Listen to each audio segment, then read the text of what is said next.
Tú, hipócrita lector, con Christian Barnken. Un podcast original de Radio Pauta 100.5. Bienvenido, bienvenida, tú, hipócrita lector. Soy Christian Barnken, un hipócrita lector como tú. Como ya lo sabes, pero por si acaso, por si alguien se integra a este espacio, este podcast, sin explicarse el título de este, hipócrita lector viene de una expresión acuñada por el poeta francés Charles Baudelaire en el siglo XIX, quien en su poema Lector, después de enumerar todos sus abismos, sus desgarros interiores, sus pecados, etc., se da media vuelta, apunta al lector y le dice algo así como: tú bien lo sabes, tú, hipócrita lector, mi semejante, mi hermano, toi, hypocrite lecteur, mon semblable, mon frère. Para decir que en el fondo nos leemos en los libros de los otros, leemos nuestros propios desgarros, nuestros abismos, también nuestros júbilos. Hoy día tenemos un hipocritísima lector. Él además tiene una vida de novela. La vida de nuestro contertulio de hoy, de nuestro hipócrita lector de hoy, es una vida de novela. Fíjese que él, muy joven, fue subsecretario de Economía del gobierno de Salvador Allende. Fundó el MAPU, Movimiento de Acción Popular Unitaria. Llegó a ser secretario general. Cuando vino el golpe militar, apareció en la lista de los 10 hombres más buscados del país. Tuvo que pasar a la clandestinidad. Luego partió al exilio. Y en el exilio participó de una conversación que tiene que ver con lo que se llamó la renovación socialista, que fue fundamental para la transición exitosa desde una dictadura a un sistema democrático en Chile y de los 30 años de la Concertación. Antes había sido diputado por el Distrito 17, Concepción, Tomé, Talcahuano, Coronel y Yumbel. Fue acusado de sedición por la Armada y cuando vuelve a Chile para asistir a los funerales de su padre, se entrega voluntariamente y pasará unos meses en prisión en la cárcel de Valparaíso. Pero lo más interesante es que un hombre que participó de un gobierno que se dedicó a expropiar empresas, que de alguna manera produjo un rechazo en el mundo empresarial, se transformaría él mismo después de un proceso personal muy importante, en un hombre ligado a la empresa. Y a empresas importantes. Estamos hablando del Metro de Santiago, del cual fue director en el gobierno de Patricio Aylwin, y en otras. Y él mismo dice que descubrió que la empresa era un motor de transformación social y cultural. O sea, hay un viraje, una conversión, dirán algunos. ¿Qué le pasó? ¿Cuál fue su proceso? Aquí no vamos a hacer una entrevista política, pues de luego vamos a hablar de política inevitablemente porque la política cruza su vida. Vamos a hablar de sus lecturas que lo han acompañado en esta vida novelesca. Óscar Guillermo Garretón, en Tu hipócrita lector, autor además de un libro muy interesante que recomiendo vivamente, un libro testimonial de su vida, de esta vida que les acabo de resumir en pocas líneas, Notas de Memoria 1973-2023, editado por Catalonia, donde aparece Óscar Guillermo Garretón con una guitarra. Vamos a preguntarle después por qué aparece con guitarra. Óscar Guillermo, muy bienvenido a esta conversación. Bueno, muchas gracias por la invitación, Cristian. La verdad que para mí hablar de literatura es un placer permanente siempre.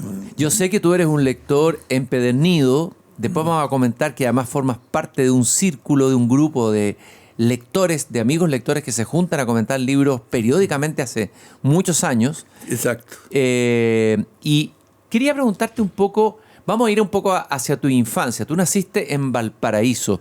¿Cuánto tiempo pasaste la infancia en Valparaíso? Bueno, yo nací en Valparaíso, en el Cerro Alegre, en el hospital alemán que ya está desaparecido. Hice, yo diría, mi infancia allá. Después, con el movimiento de mis padres, digamos, me trasladé a Viña del Mar y yo diría, y lo que hice fue la parte de mi enseñanza media en Santiago y ahí yo seguí básicamente en Santiago, digamos. Pero cuando uno nace en Valparaíso le queda siempre algo porteño y siempre estoy volviendo a Valparaíso a sufrir, digamos, su deterioro, pero también a gozar lo que es, sobre todo el Cerro Alegre, digamos, que es uno de los lugares que yo visito mucho. Su Puerto Ideas, por ejemplo, también, que me encanta, digamos, como iniciativa. Eso. Oye, Óscar, y en tu casa en la infancia, en esa casa en Valparaíso, después en Santiago, ¿qué lugar ocupaban los libros? ¿Quiénes fueron tus primeros iniciadores a la literatura y algún recuerdo del lector que empiezan a ser cuando niño? Fíjate que es una cuestión bien curiosa. Me daba mucha envidia cuando la entrevista que tú le hiciste a Jorge Quirós, que él tuviera una madre, digamos, que le enseñaba a leer en la Odisea. Desde chico, claro. Y además también origen porteño. Claro, efectivamente, también de origen porteño. Entonces yo digo, me llamaba mucho la atención. Pero yo no tuve eso y mis padres no eran grandes lectores. Sin embargo, por alguna razón inexplicable, digamos, en la casa de mi abuelo había muchos libros y en las casas de mis tíos, digamos, más que en mi casa había muchos libros, y yo cuando iba habitualmente dedicaba parte de mi estadía allí, me arrancaba normalmente a leer los libros que a uno le gustaba. Yo me acuerdo que en ese tiempo había encontrado en la casa metidos, por ejemplo, unos libros sobre un personaje que se llamaba Bomba, que era de la selva latinoamericana, o los libros de Salgari, por ejemplo. Entonces yo tenía mucho de eso, pero era mucho de lectura infantil fundamentalmente. No tuve la suerte de tener, digamos, una educación. Yo te diría que a mí me fue creciendo progresivamente el interés por la lectura. No me atrevería a decir de cuándo, pero fíjate que pensando en la venida para acá, me encontré que en cada momento importante de mi vida había habido algún libro importante detrás, ¿no? Eso, me voy a tomar de eso para ir recorriendo un poco a ver, de ahí la infancia uno pasa, viene la adolescencia, que es un periodo de clave en la formación de un lector, iniciático por decirlo así. A ver, cuando joven, ¿cuáles eran tus inquietudes? ¿En qué estabas? ¿Tú eras católico? ¿Fue más antes del MAPU estabas en la democracia cristiana? ¿Cuáles eran tus anhelos, tus sueños en ese momento? ¿Y qué libro marca esa etapa? Mira, hay uno que yo incluso coloco en las memorias que me marcó muchísimo, que me determinó un cambio de vida, digamos. Y es que, más que leyendo completa, hojeando la Divina Comedia, de repente me encontré en el infierno de Dante, digamos, ¿ya?, a un personaje que era calificado como los pusilánimes por Dante. Sí, claro. Que son castigados bien fuertemente por su Son pusilanimidad. castigados por él. Entonces digo, y él, en el fondo, ahora los pusilánimes que están prácticamente, digamos, en las puertas del infierno, diciendo que eran aquellas personas que en el fondo nunca habían podido hacer con su vida nada, sino que simplemente vivían para ellos. Y yo me acuerdo que eso fue para mí como un rayo de luz, digamos, de que en el fondo tenía la sensación de que nunca me había entregado a nada, siendo militante de muchas cosas católicas y toda esa cuestión, pero era uno que me decía, fome. Y en ese momento en que yo estaba en esa reflexión, digamos, me llega, digamos, de los movimientos católicos de la parroquia universitaria, que era muy importante en ese tiempo. Me dice, mire, dicen, resulta que están necesitando a alguien que se encargue de la parte cultural. Y como tú te dedicas a la guitarra y demás, le haces a los temas culturales, ¿te interesa? Y yo sentí que era un llamado celestial, más o menos, ¿ya? Y dije, por supuesto, al tiro que sí. Y ahí salté a este medio de la parroquia universitaria, que él fue un gran formador de juventud en su tiempo, digamos, porque muchos creen que la juventud esta nació desde la izquierda clásica. No, la parroquia universitaria jugó en ese tiempo un papel muy importante con algunos curas viejos como Pancho Vivo y otros más jóvenes como Mariano Puga, digamos, en ese tiempo jóvenes, ya murió, que fueron formadores nuestros, digamos, y que nos pusieron, digo, fundamentalmente en lo que era un compromiso con la sociedad en ese momento que estaba en discusión. Así que yo te diría, Dante está en esa etapa de la vida, digamos. Claro, y Dante coloca en el anti-infierno, que es el vestíbulo del infierno, a estos pusilánimes, claro, ¿no? Antes de cruzar el río Aqueronte, el río mitológico de la muerte, y lo que pasa con los pusilánimes es que no merecen ni la gloria ni el castigo. O sea, tal vez es lo que decía Víctor Jara, usted no es nada, no es chicha ni limoná, ¿no es cierto? Claro, La canción, era una vida como despreciable. una vida despreciable. Y eso te despierta. ¿Y tú leíste después de la Divina Comedia, siguió siendo de tu interés ese libro o has vuelto a ella? O... No, sí, he vuelto a la Divina Comedia, pero después a leerlo un poquito más con más calma. No, en ese tiempo yo te diría, fue una cosa bien curiosa, porque tiene algo de misterio, porque yo no estaba hojeando, porque era un libro gordo en ese tiempo. Y seguramente con los grabados, no sé si de Doré, esas ediciones antiguas preciosas, ¿no? ¡Pum! Caí en esta frase, digamos, que no se me olvidó nunca más. Hasta hoy día que te la puedo contar, digamos, tantos años después. Digamos. Claro. Bueno, y después, al cambio de tu vida, te convertiste en un amarillo, y seguramente a todos los amarillos nos han acusado de ser los pusilánimes, ¿no es cierto? De ser... nos han estigmatizado como ser pusilánimes, como los pusilánimes de Dante. Mira, lo que pasa, digo, es que en el fondo... yo tengo la impresión de que los amarillos no tienen nada de pusilánimes, digo, al revés. Hay que ser muy corajudo, digamos, para ser amarillo, digamos, porque de alguna manera ocurrió que los amarillos somos gente que hicimos un esfuerzo, por lo menos hablando de mi caso, cuando después de la Unidad Popular nos pusimos a conversar en qué nos habíamos equivocado, y vino la renovación socialista que tú mencionabas, y entonces discutimos dolorosamente en qué nos habíamos equivocado en un error que incluye muertos, exiliados, desaparecidos, etcétera. Entonces no era cualquier error, ¿ya? Y allí llegamos a la conclusión que la democracia era fundamental, que las alianzas amplias muy importantes, que la gradualidad era mejor que la revolución violenta, que la violencia era una cosa que nosotros, digamos, repudiábamos, en fin, que las economías privadas tenían un papel que jugar, en fin. Y entonces nos quedamos con eso. O sea, esa fue mi gran conversión. Yo, si me hablan de converso, es converso, digamos, de un hombre de la Unidad Popular a un hombre de la Renovación Socialista. A un reformista, en el fondo. Exacto. De un revolucionario a un reformista, ¿no? Pero después de eso, los conversos no somos los amarillos, los conversos son los que renegaron de todo eso, ¿ya? Y se fueron detrás, ¿no es cierto?, de estos jóvenes que han terminado hace 2 días, digamos, en un fracaso rotundo, como que es lo que en el fondo representa el gobierno de Boris, pero que no empezó allí, sino que empezó mucho antes que Boris. Bueno, tú también fuiste joven.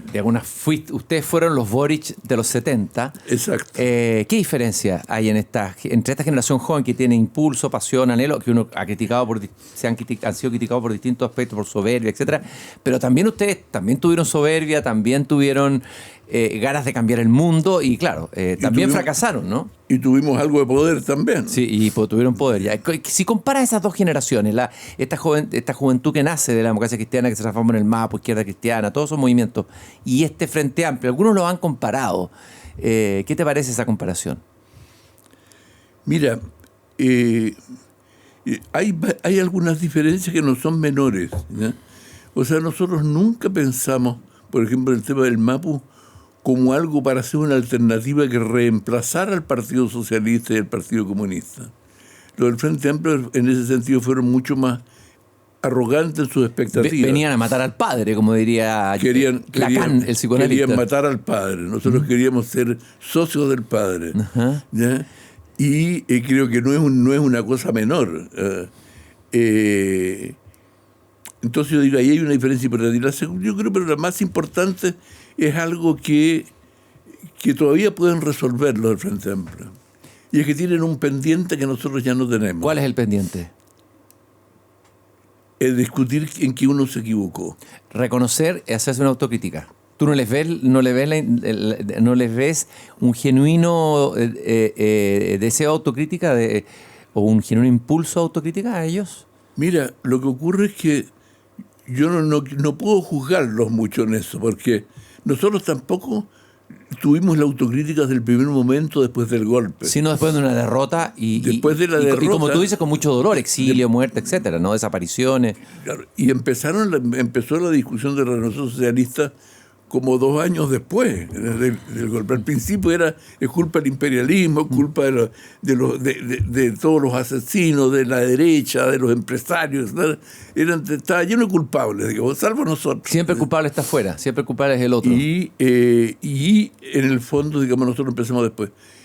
Pero este pendiente de ellos tiene un costo mayor que el nuestro, digamos, también quiero decirlo. Y es que nosotros tuvimos varias cosas que nos facilitaron el camino, digamos. Primero, que nuestra derrota fue tan brutal, digamos, que pudimos dedicar tiempo a pensar. Estos, como fueron derrotados en democracia y al final tienen la suerte de no tener muertos, exiliados y todo en su fracaso, tienen que también que gobernar. Y la segunda, digamos, que tienen algo muy, muy fuerte. No tienen a quien echarle la culpa, ¿no? Nosotros pudimos echarle la culpa a Nixon, a Kissinger, al imperialismo, a la derecha, y teníamos alguien que nos arropaba y nos encubría, que era Salvador Allende. Y entonces, con el nombre Salvador Allende, con todo el mito en torno a Salvador Allende que se creó, con razón por lo demás, eso permitía que la izquierda pudiera de alguna manera encubrir los errores que habían llevado, digamos, a esa derrota, y ni siquiera tocarlo, y al contrario recibir todos los homenajes por la figura de Salvador Allende. Y eso hoy día el Frente Amplio no lo tiene, y es un gran desafío para ellos que este pendiente que tiene esas dificultades, digamos, o ese desafío mayor. ¿Qué libros le recomendarías tú a los jóvenes del Frente Amplio? Un libro que haya sido decisivo en todo este tiempo que tuviste para pensar, para estudiar, para hacer esta conversión hacia el reformismo. ¿Qué libro importante que te haya marcado? Puede ser una novela, un ensayo, algo que recuerdes que tú le recomendarías a los líderes del Frente Amplio que están saliendo del gobierno y que van a tener un tiempo para pensar, a lo mejor corto, pero sí un tiempo para pensar. Mira, a mí cuando me hacen esta pregunta, ¿qué libro te gustaría? ¿Ya? La verdad que a través del tiempo uno va cambiando las lecturas y en cada libro encuentra alguna cosa fascinante que aprender. Me cuesta mucho, digamos, elegir un libro, pero hay algunas cosas que de repente no serían malos, digamos, que leyeran, digamos. Yo creo, por ejemplo, que el libro del hombre que amaba a los perros de Padura. De Padura, esa novela extraordinaria. Sería un libro, digamos, que le vendría muy bien leer, que tiene la virtud, digamos, de contener en sus páginas 3 revoluciones fracasadas y el asesinato de uno de los líderes de esa misma Trotsky, revolución. ¿no? Hay una escena en ese libro cuando tiene que despedirse Trotsky, parte, digamos, al ostracismo de su hijo en una estación de tren, en un tren, y sabe que la sensación de que nunca más va a volver a verse con ese hijo, que es tremenda, que es conmovedora. De lo que exactamente, exactamente. O sea, ese libro, digamos, creo que tiene la virtud además que reúne, digamos, y mezcla 3 revoluciones: la revolución rusa, la revolución española y la revolución cubana. Entonces, digo, está ahí como resumido la historia de una cantidad de fracasos que creo que es muy importante para tener, digamos, conciencia de eso. Y otro libro, fíjate, más actual que yo les recomendaría, digamos, leer a ellos, que a mí me impresionó mucho, y de un personaje muy polémico hoy día, que se llama David Udell, que se llama La península de las casas vacías. Qué lindo título. A ver, cuéntanos un poco del autor y del libro. Mira, La península de las casas vacías. Este es un libro es un español, ¿ya?, que escribió el libro. Es un joven que además entiendo que es más bien ligado a Podemos. Al Podemos español, que es como el primo hermano, claro, o el hermano del Frente Amplio, claro. Bueno, pero en ese libro, digamos, lo que se muestra es... Yo nunca había tenido conciencia del nivel de barbarie que había tenido la Guerra Civil Española, ¿ya? Nunca había tenido. Y ese libro me la dio, que tiene una cosa muy especial, tiene algo García Marquiano en la forma, digamos, de mezcla, realidad, digamos... Es como un realismo mágico español. Como realismo mágico español, pero que es un realismo mágico bien especial, porque en el fondo, en ese tiempo España era mucho realismo mágico, porque era un país muy anticuado, estamos hablando de ellos 30 y tanto allá en España, en la cual los mitos, las supersticiones, la religión más añeja, digamos, era muy fuerte. Y entonces tú ves ahí todo el dolor, toda la barbarie, digamos, de cuando tú te metes en la lógica de la guerra interna, de la polarización interna, a los límites que pueden llegar los seres humanos. Yo creo que en ese sentido a mí me enseñó mucho ese libro de... Yo no tenía conciencia de lo que... Bueno, y en Chile se pudo haber llegado a una guerra civil. El Partido Comunista de entonces advertía, ¿no es cierto?, alertaba sobre la posibilidad de una guerra civil. Vamos a volver a tu juventud. Aquí nos adelantamos en el tiempo. Juventud, Divino Tesoro. Los jóvenes del Frente Amplio hoy día en su mochila llevaban el libro de Atria, Chantal Mouffe, La Clau, etcétera. Esas son las lecturas fundamentales que los marcaron. ¿Qué lecturas llevabas tú en tu mochila cuando empieza a formarse el MAPU y te empiezas a alejar de la democracia cristiana, que era tu casa de origen, por decirlo así, político? Mira, en ese tiempo todos éramos bastante obsesivos y llevamos, yo diría, dos cosas muy marcadas, digamos. Uno, la lectura de los clásicos del marxismo. O sea, nosotros éramos conversos en ese tiempo al marxismo, en el sentido de que veníamos todos más bien de un pensamiento cristiano.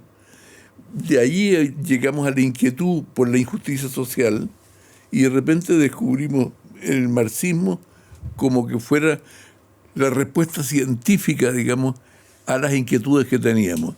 Entonces digo, esas lecturas, las lecturas sobre Marx, sobre Lenin, yo me acuerdo que en la directiva del MAP nos juntábamos los fines de semana a leer a Lenin, a leer, digamos, la primera Duma, la segunda Duma. No te puedo creer, a ese nivel. Sí, claro, no, era muy riguroso. Muy Mateo, ¿ya? Y lo otro, digamos, era leer sobre los procesos sociales del resto del mundo. Lo que está ocurriendo en China, lo que está ocurriendo en Vietnam, lo que está ocurriendo, por supuesto, en América Latina, digamos.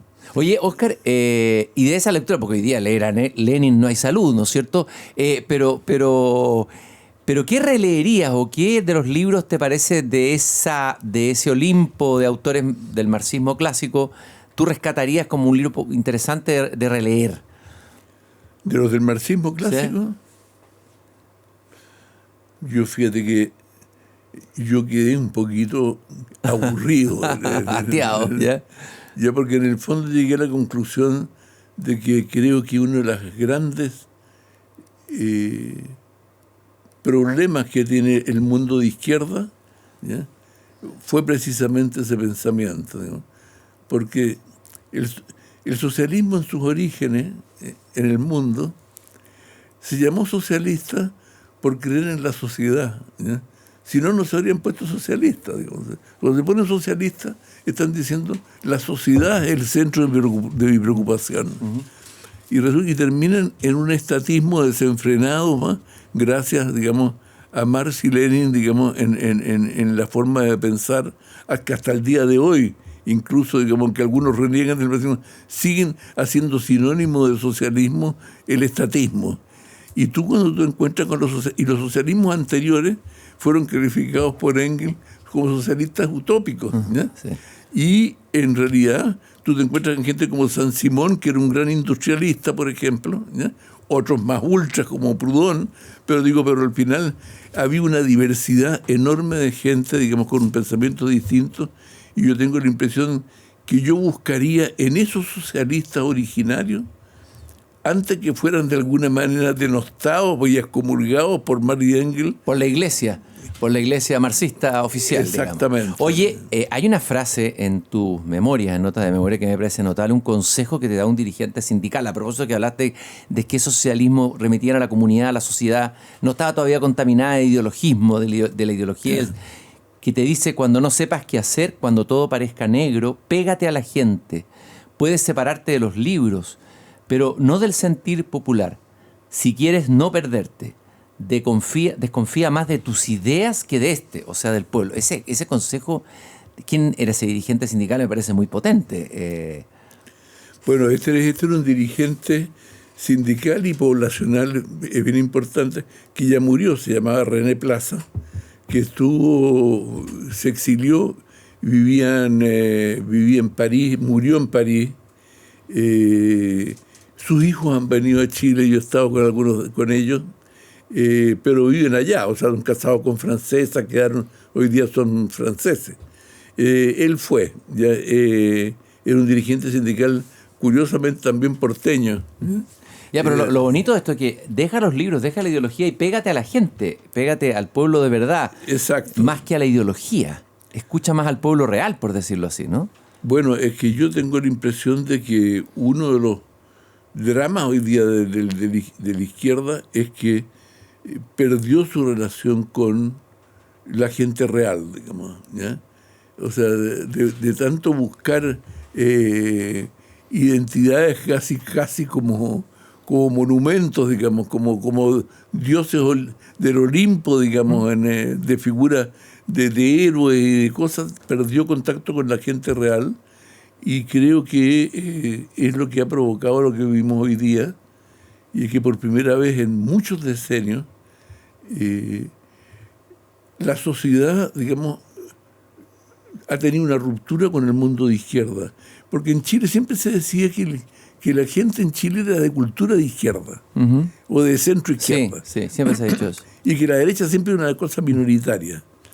Y llegamos hoy día, digamos, a que tenemos, ¿no es cierto?, que la sociedad completa, digamos, terminó votando por un hombre, digamos, que votó por el sí, que probablemente apoyaba a Pinochet, y con un pensamiento de derecha nítido, y eso fue capaz de interpretar, de conversar mejor con la gente que la izquierda.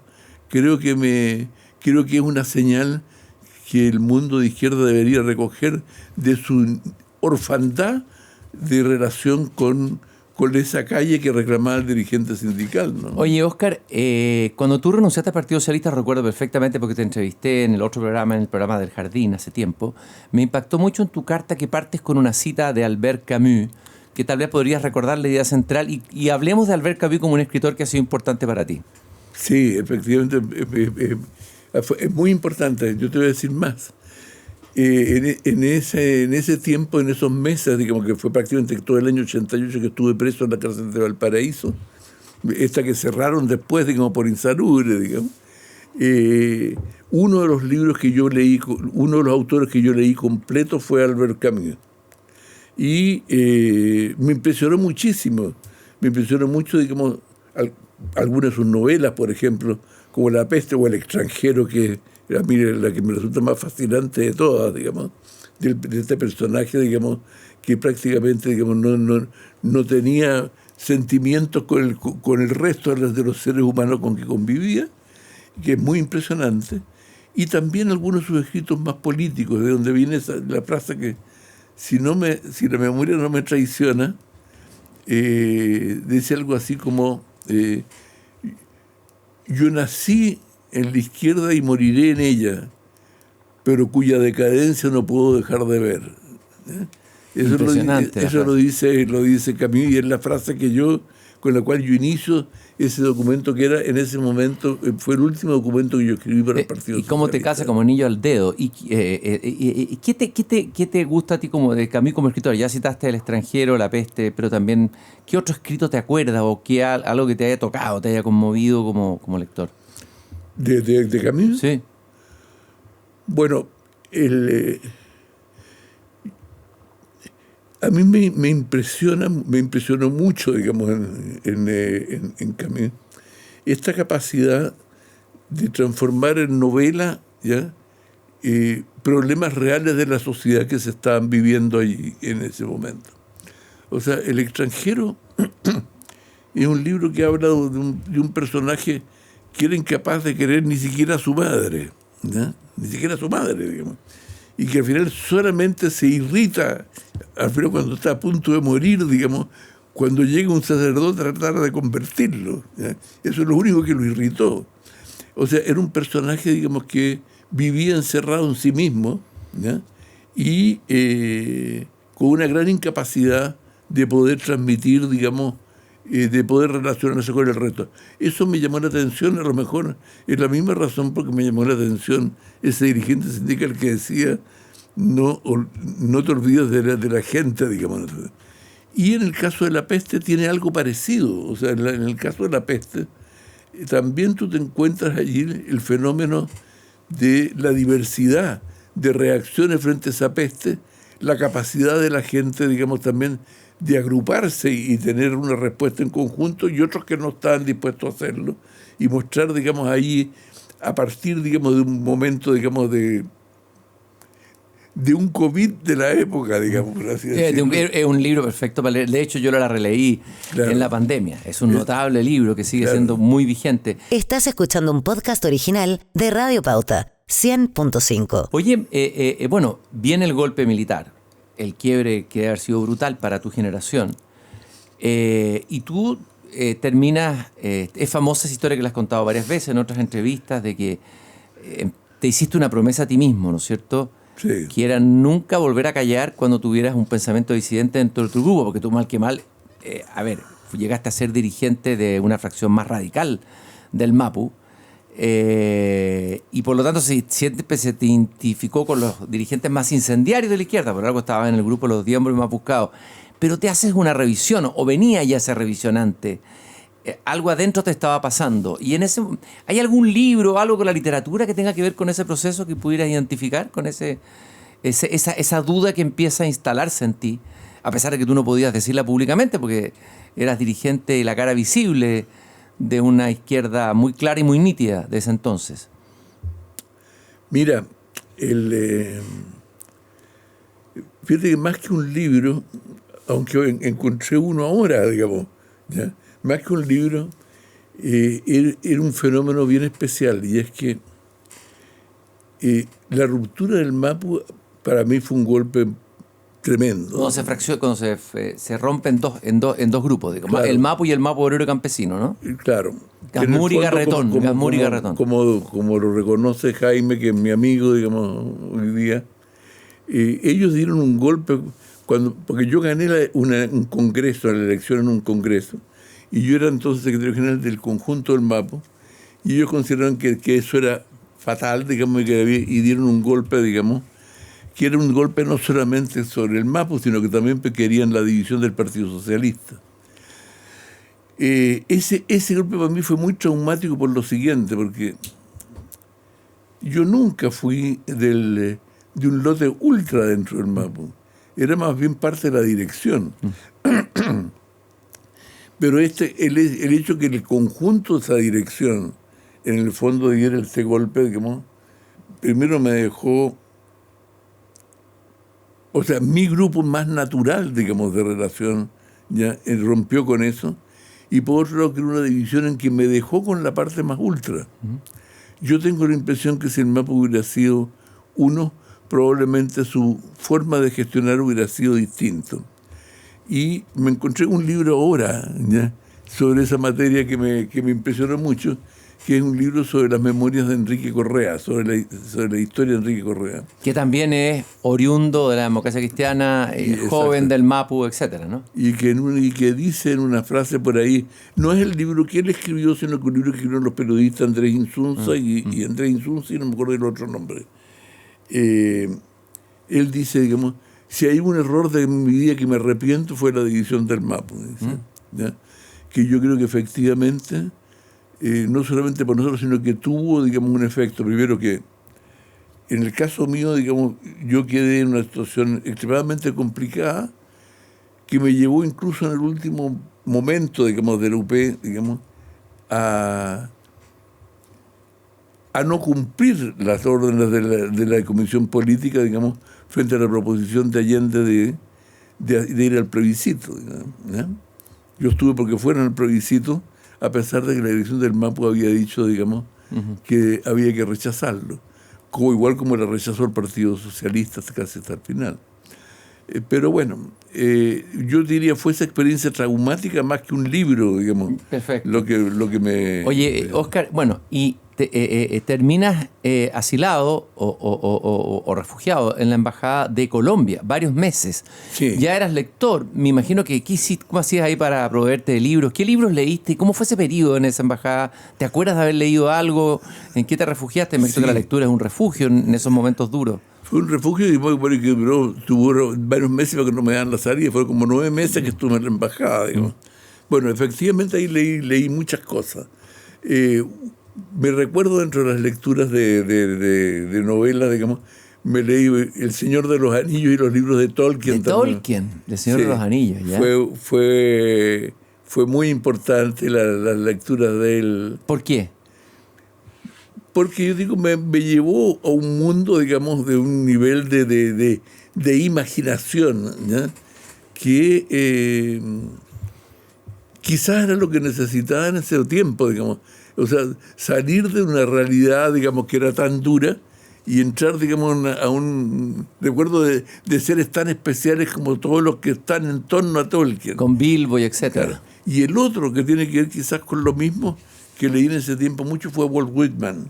Ah, leíste la poesía de Walt Whitman. Exacto. Me celebro y me canto a mí mismo. ¿Y qué te impactó de esa poesía? Fondo, y que incluso tenía partes, digamos, que a mí que en ese momento, digamos, imagínate la depresión del golpe, digamos, de saber que amigos muertos y toda esa cuestión, y a mí no se me olvidaron partes, digamos, de algunas de sus frases, como por ejemplo esa que decía soy inmenso, contengo multitudes, digamos, que está en su escrito sobre, ¿cómo se llama? El amor por la vida, ¿cómo era? ¿Ya? Y que en el fondo, digamos, a uno le levantaba el ánimo de oír a Walt Whitman haciendo un verdadero canto a la vida, digamos, y a lo positivo de ella.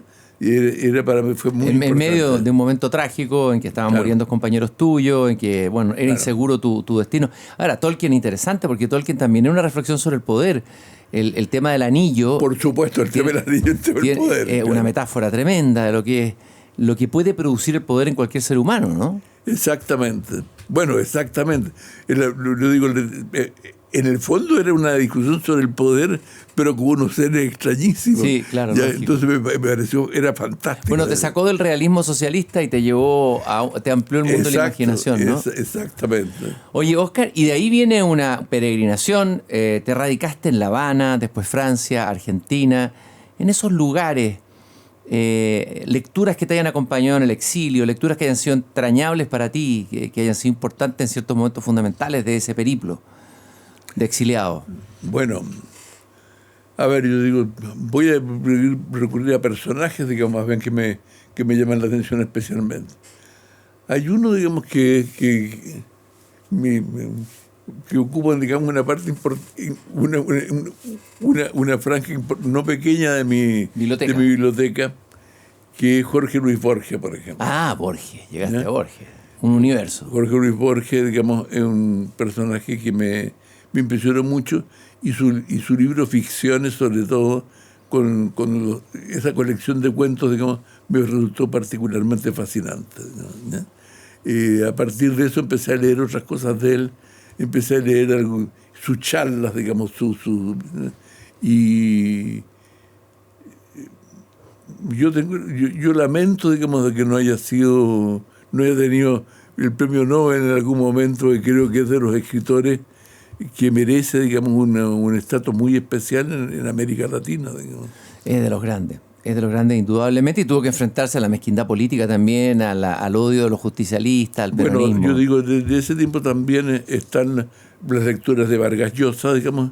¿Ya? Todo el boom, digamos, en ese tiempo, de Vargas Llosa, de García Márquez, de Octavio Paz, en fin, todos los grandes escritores latinoamericanos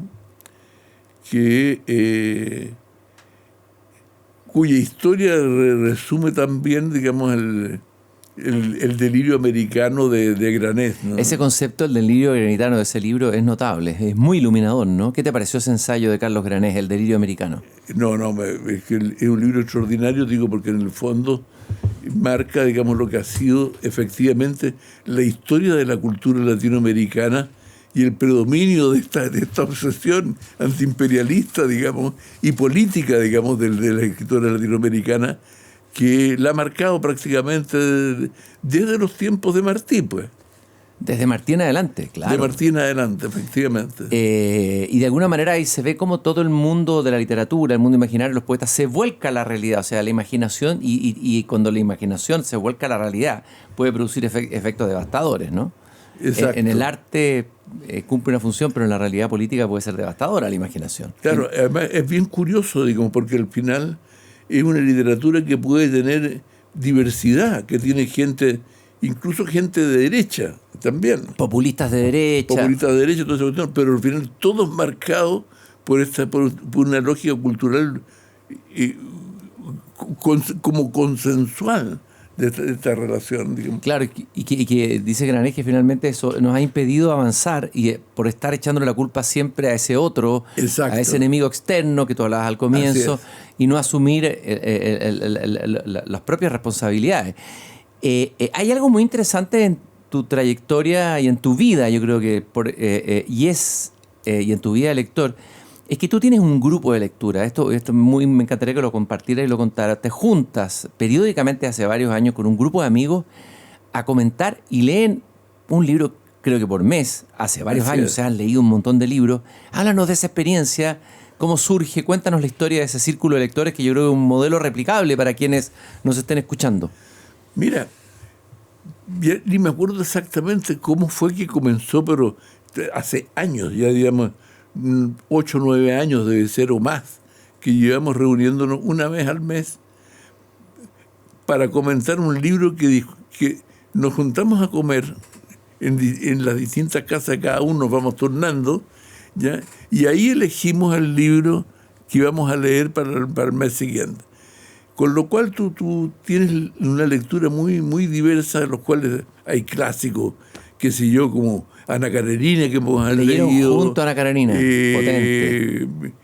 O también libros más como los libros de Faulkner, los libros de Julian Barnes, los libros de Thomas, de Zweig, de Thomas, muy diversos, y también latinoamericanos, chilenos, de Arlt, por ejemplo, argentino.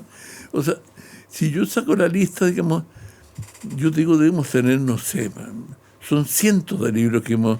¿Cuántos años llevan juntos juntando? 8 años son. Llevan 8 años todos los meses leyendo un libro. Si digamos que fueran solamente 10, significa en un año son 80 libros. Exacto. O sea, han leído 200 y tantos libros juntos. Bueno, ¿Y cuál es la diferencia? Siempre yo leo más que eso en un mes. ¿Eh? Ajá. Y todos creo que leemos más que eso en un mes, y de hecho nos estamos comentando. Y yo tengo con otras personas que no están en el grupo chateos para pasarnos datos del libro con otros lectores, digamos, que es muy interesante. Pone tú el último libro de Padura, que es extraordinario, El morir en la arena. Morir en la arena. Ya, lo tengo ahí en mi velador para leerlo. A ver. No, es buenísimo. Mira, ese me llegó... Parece que es desolador, ¿no? Es extraordinario, y además tiene una virtud que está dicha por él en la última página del libro, en que dice que al final este libro efectivamente es el más sincero que él ha hecho, porque al final él ha tenido que tener alguna forma de trato con la Revolución Cubana para poder vivir también allá. Y en digamos, desaparece eso, por lo menos por confesión de él, de que es el más sincero, y es un libro extraordinario. O sea, yo creo que para poder conocer la Revolución Cubana, como siempre ocurre con las novelas terminan siendo más expresivas que las historias, digamos, porque en el fondo te convierten de la realidad completa, pero también de los personajes que la están viviendo. Y el libro es un libro extraordinario. Oye, Óscar, ¿y cómo son esas conversaciones en torno al libro? ¿Cuál es la metodología? ¿Hay alguien que dirige o es espontáneo? ¿Cada uno lleva sus impresiones? Y la que te iba a preguntar, siempre se ha pensado que la lectura es un acto solitario. Uno se encierra con un libro a leer, pero esto de leer con otros, ¿qué virtudes tiene? ¿Qué te ha pasado a ti con esa experiencia? Cuéntanos eso. No. Primero nos sentamos a comer, es una comida, por lo tanto es una sesión muy grata, muy, muy, muy social. No es un curso de literatura. Con lo cual siempre uno conversa sobre temas de actualidad o de otras cosas que van saliendo, y del libro.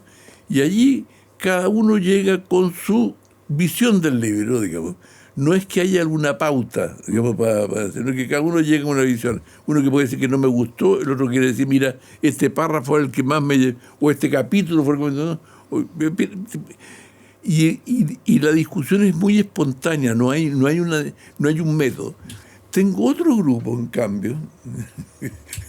No tengo otro grupo. Ya, otro grupo más, ya. Tengo otro grupo más, ¿Ya? Que son unos amigos que me hice en los tiempos del COVID, ¿ya?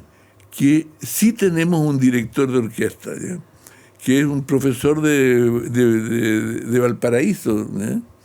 Y nos tienen un grupo que hay de todos, hay porteños, santiaguinos, incluso magallánicos ahí. ¿Ya? Y entonces que es como nuestro maestro, nos dice, mire, vamos a leer, qué sé yo, pero ese es más de ciencia política, me dice, vamos a leer Maquiavelo, dice. Ya. Vamos a leer Maquiavelo, pero de la página 75 a la página 128, para decir cualquier cosa, ¿ya? Y estos son los 5 temas que vamos a discutir. Y en este grupo, digamos, sí, entonces hay una metodología con un maestro que nos dice qué es lo que tenemos que discutir. ¿Quién es ese maestro? Se llama Abel González. Pero lo conozco perfectamente, el filósofo del Cerro Castillo. Yo escribí una columna, fui vecino de él, gran maestro. Un gran saludo a Abel desde acá. Ya. Gran hipócrita lector. Estuvo en el lanzamiento de su libro, se me lo encontré Abel ahí. González es un personaje memorable, es una persona memorable, un profesor memorable, ¿no? Y muy buen... es alguien que te acerca a la fuente del pensamiento, de la filosofía, te las hace cercanas. Exacto. Tiene una virtud increíble. Ya, ese es el grupo de Abel González y la lectura más política. Ahora, en este otro grupo más literario, ¿cuál es la sesión que te recuerdas más? ¿Cuál es el autor que produjo más conmoción entre ustedes los lectores, emoción o despertó más la sesión más interesante? ¿Cuál de todas las...? Fíjate que no me atrevería a decir, digo, yo tengo, si tú me preguntas, yo diría, todas las sesiones son interesantes. Por ejemplo, digo, curiosamente, coincidencias de la vida, ayer tuvimos la sesión de este mes, ¿ya? ¿Y qué leyeron? ¿Qué estaban leyendo? Estamos leyendo a Proust. Uy, Proust. Esa es una tarea, un desafío grande para el lector, ¿no? Bueno, entonces digo, ahí estaba leyendo a Proust y por lo menos... Y entonces se produjo una discusión bien especial. Unos quedan absolutamente fascinados con Proust, incluso uno que ya había pasado... se convierten en proustianos. Del primer libro, El Camino de Swann, había pasado ya al segundo tomo de Proust y estaba feliz. En cambio, yo tenía que confesar que había leído una cosa que fue complementaria, porque acordamos leer el primer tomo, digamos, de Proust, el Camino de Swann, que está en La búsqueda del tiempo perdido, y un libro, digamos, de un chileno, digamos, de apellido White, que se llama Marcel Proust, que es un estudio sobre Proust. Ya, qué interesante. Ese estudio me pareció extraordinario, la verdad que me abrió los ojos sobre Proust, calificado ahí en el mismo libro, digamos, por autores como Graham Greene, como el autor más importante del siglo XX, digamos, del siglo XIX, perdón, ¿no? Así como Tolstoy lo había sido el anterior, ¿ya? No sé si me equivoco en los siglos, pero lo concreto, digamos que las opiniones sobre la importancia de Proust en la literatura es muy fuerte. Pero a mí me ocurre lo siguiente, que lo confesé ahí en la reunión. Yo tengo 2 autores que me cuestan mucho, digamos, o sea, Proust y Joyce. Sí, el Joyce, sobre todo, bueno, de Ulises y Finnegan Wake, ¿no es cierto? Son libros no, digo, y leerlos en En traducción. el caso de Joyce, Ulises, yo le he intentado meterle mano muchas veces y me ha costado. En cambio, su libro Dubliners, los cuentos de Dublin son magníficos. Son magníficos, digamos, y me permitieron entender mejor a Joyce que mis intentos fallidos de leer Ulises, digamos. Ahí entre esos cuentos está el famoso libro, el cuento de los muertos, de una fiesta que termina, y la pareja que termina conversando en la casa, que John Huston hizo una película notable. Exacto. Y que en el fondo diría, esos cuentos te reflejan muy bien lo que era la vida en la Irlanda de ese tiempo, digamos, ¿no? ¿Ya? O sea, uno aprende lo que ocurría allí. Y en el caso de Proust, yo la verdad, digamos que no me dio para terminar el libro. Es un personaje bien curioso. O sea, probablemente a lo mejor hay otros momentos posteriores del libro que que son más atractivos, digamos, pero las primeras 150 páginas, digamos, me costaron mucho. Entre los libros que leyeron, tengo aquí marcado que leyeron a Julian Barnes. Y me imagino que deben estar de duelo, porque Julian Barnes acaba de decir que escribió su último libro, que es La despedida. Me imagino que lo van a leer. De Julian Barnes, ¿qué leyeron y qué te parece ese escritor inglés a ti? Mira, como he leído varios de Julian Barnes, me cuesta saber cuál es el que... El loro de Flaubert, bueno, es el primero. Tendría que aprenderla... Ya, pero no importa. Pero ¿qué es lo que descubrieron ahí en esa conversación sobre Barnes? ¿Qué es lo que lo hizo atractivo como uno de los seleccionados para comentarlo en el círculo? A mí hay uno cuyo título, digamos, que algo así como se llama como La solución final, uh-huh, que me impresiona mucho, digamos, porque tiene una... O sea, en el fondo, Julian Barnes es te va a dar... A ver, ¿cómo te lo diría yo? Es un personaje, digamos, que tiene una gran capacidad de ir construyendo los personajes que tú vas a leer, digamos, pero en el cual siempre tiene algún misterio que va dejando para la etapa siguiente, digamos, y que al final se termina develando. O sea, tiene algo de la novela policial, no siendo novelas policiales las de él desde el punto de vista del descubrimiento de los personajes y el fondo de sus reacciones. Yo me llama mucho la atención, digamos, esa manera de escribir de él y su capacidad, digamos, para transmitir, digamos, mucha emoción, digamos, de los personajes que él crea. Digamos. Óscar, y para ir cerrando, tú dices en el prólogo de tu libro Notas de Memoria, que es un libro autobiográfico, no sé si hay alguna autobiografía o biografía que te haya gustado o que te haya servido también para escribir este libro o que la hayas tenido como presente cuando escribiste la autobiografía. No sé si te gustan las autobiografías o las memorias o el género más auto y biográfico. Mira, lo que pasa es que a mí me ocurre lo siguiente, digo yo. Como soy un lector medio obsesivo, ¿ya? Yo no tengo un libro de cabecera, digamos, ¿ya? Ni en autobiografía ni en nada. Digo, puedo estar leyendo de repente, digamos, un libro sobre Robespierre, digamos, o un libro, digamos, sobre Napoleón, ¿ya? Y que me parece muy interesante. O leer, digamos, alguna biografía de algún autor, digamos. Pero yo te diría, en general, tiendo a maravillarme más, digamos, con la lectura que me está tocando. Entonces, yo no me atrevería a decir que es algún autor de autobiografía el que me interpreta en eso. Yo tengo la impresión de que, de alguna manera, yo soy la cultura que me han dado mis distintas lecturas, digamos, y mis distintas experiencias de vida, digamos. Y eso más bien lo expresa, ¿no? Yo no escribo, digamos, pensando, digamos, en tener algún modelo de autobiografía. Yo no sé si te pasa lo mismo a ti o no, digamos. Sí, hay autores que a mí hay autobiografías que me gustan mucho, no sé, las Confesiones de Rousseau o la Ensoñación del caminante solitario, las más antiguas, la Memoria de Ultratumba de Chateaubriand, donde mezcla historia, bueno, las Confesiones de Neruda, que son bellísimas, sí. En fin, esos son los que recuerdo y me salen ahora aquí, si me lo preguntaras así.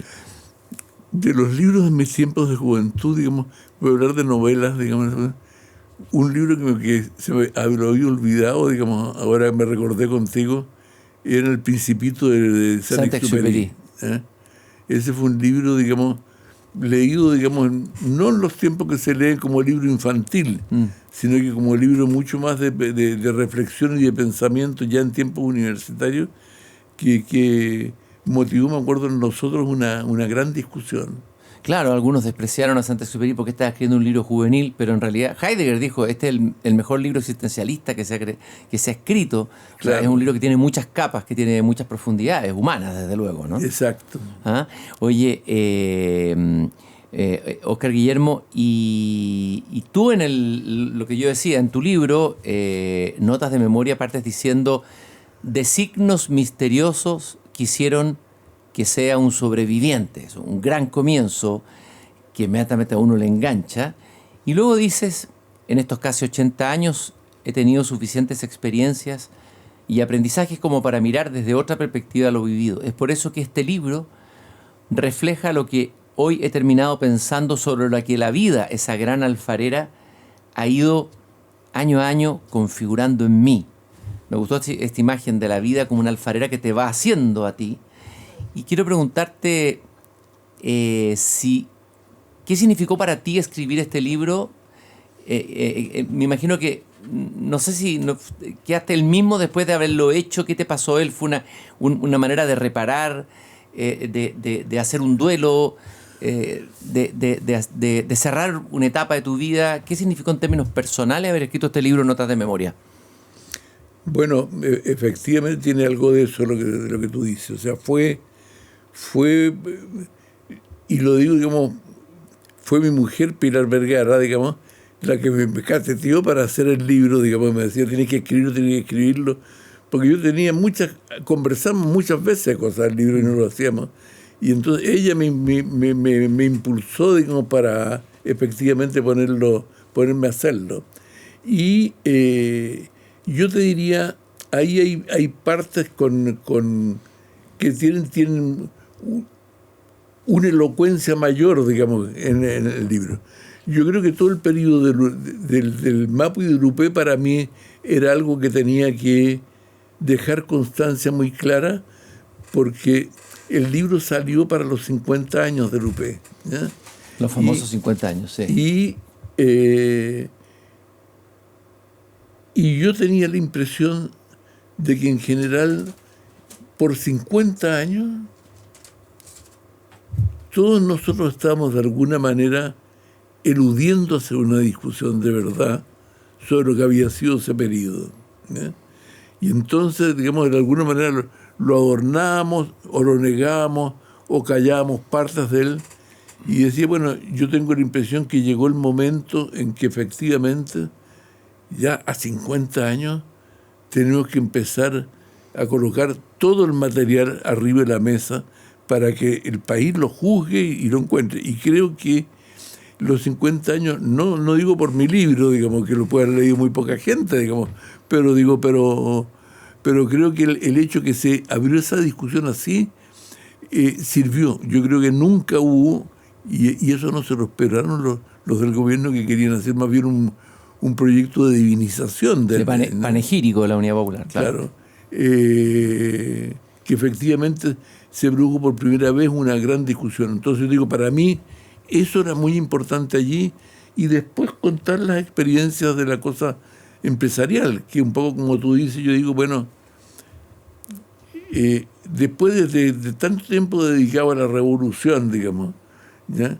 Llegar, ¿no es cierto?, a ser presidente de Telefónica y descubrir en las casas, digamos, lo que significaba pasar de tener 700.000 teléfonos en Chile a tener 25 millones de teléfonos como teníamos hoy día.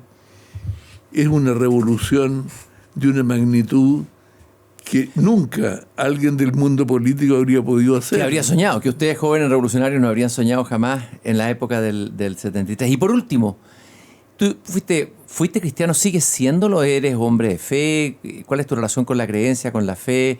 ¿Y tal vez algún libro que tenga que ver con eso? Sí, a ver, te voy a decirlo así. Bien, yo siempre digo, digamos, de que el tema de digo dos cosas. Uno, que el ser humano no es solamente homo sapiens, sino que es también homo religiosus, ¿eh? O sea, desde los orígenes, digamos, de la caverna, siempre en el ser humano ha habido alguna creencia religiosa. Puede haber sido la creencia en el sol, en el viento, después en las religiones, digamos, más unipersonales, y también el transformar esa fe en la fe en el marxismo y el leninismo, por ejemplo, o en los Chicago Boys, digamos, o en cuestiones de ese tipo que hacen, digamos, que la gente termina, digamos, teniendo no solamente razones, sino que teniendo fe en algo al cual le cree profundamente hasta el último momento. Yo creo que ese sentido de la religiosidad, yo creo que está en todos nosotros. Y en el tema de Dios y de la perpetuidad, hay un libro que a mí me gustó, que es un libro editado fue bestseller en el New York Times, que se llama The History of God. La historia de Dios. La historia de Dios, que es extraordinario, digamos, el libro, y que en el fondo a mí me dice una cosa, contando, escrito por una persona religiosa, con mucha, y es que el ámbito de la fe es un ámbito siempre de la duda. Es un espacio de la duda, un espacio donde tú no tienes posibilidad de demostrar que existe o que no existe, tampoco puedes demostrarlo. Y entonces, digamos, normalmente en el ser humano lo que hacemos es que hay veces que de repente contemplamos el universo, digamos, estrellado, y nos provoca, digamos, un sentimiento de religiosidad muy fuerte, pero yo te diría eso. Y lo otro, digamos, que yo nunca he roto con mis amigos del mundo católico, digamos. O sea, yo siempre fui amigo de un cura que ya no está, digamos, que es Gonzalo Arroyo, por ejemplo, que fue una especie de capellán del Mapu. El gran Gonzalo Arroyo. Y que fue mi amigo, digamos, jesuita, toda la vida, ya, y lo quiero mucho. O otros como Fernando Montes, digamos. Fernando Montes también, jesuita, claro. El padre Fernando Montes. Óscar, te quiero agradecer esta interesantísima conversación y recorrido a través de tu vida de película, de novela, como dije al comienzo, Óscar Guillermo Garretón, que estuvo en la lista de los 10 hombres más buscados y que hoy día podríamos decir que está en la lista de los sabios de la tribu, sobre todo de la tribu de la izquierda, y que valdría la pena, si alguien es de ese mundo, de esa sensibilidad, que lean Notas de Memoria de Óscar Guillermo Garretón, que es un aporte a la revisión honesta, genuina, con la vida, porque no es una revisión teórica, de lo que fue todo este proceso histórico que ha marcado tantas vidas. Muchas gracias, Óscar Guillermo. Ha sido un gusto haber conversado contigo en Tu Hipócrita Lector. Bueno, para mí es un honor estar en una reunión literaria, porque en el fondo creo que es de las cosas que más enseñan en el mundo, está la novela, que es más sincera y más veraz normalmente que lo que uno puede hacer de la propia historia, digamos.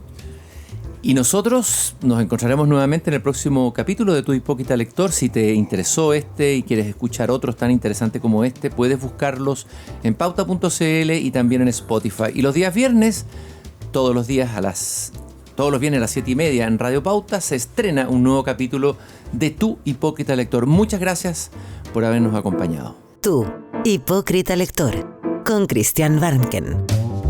Un podcast original de Radio Pauta 100.5.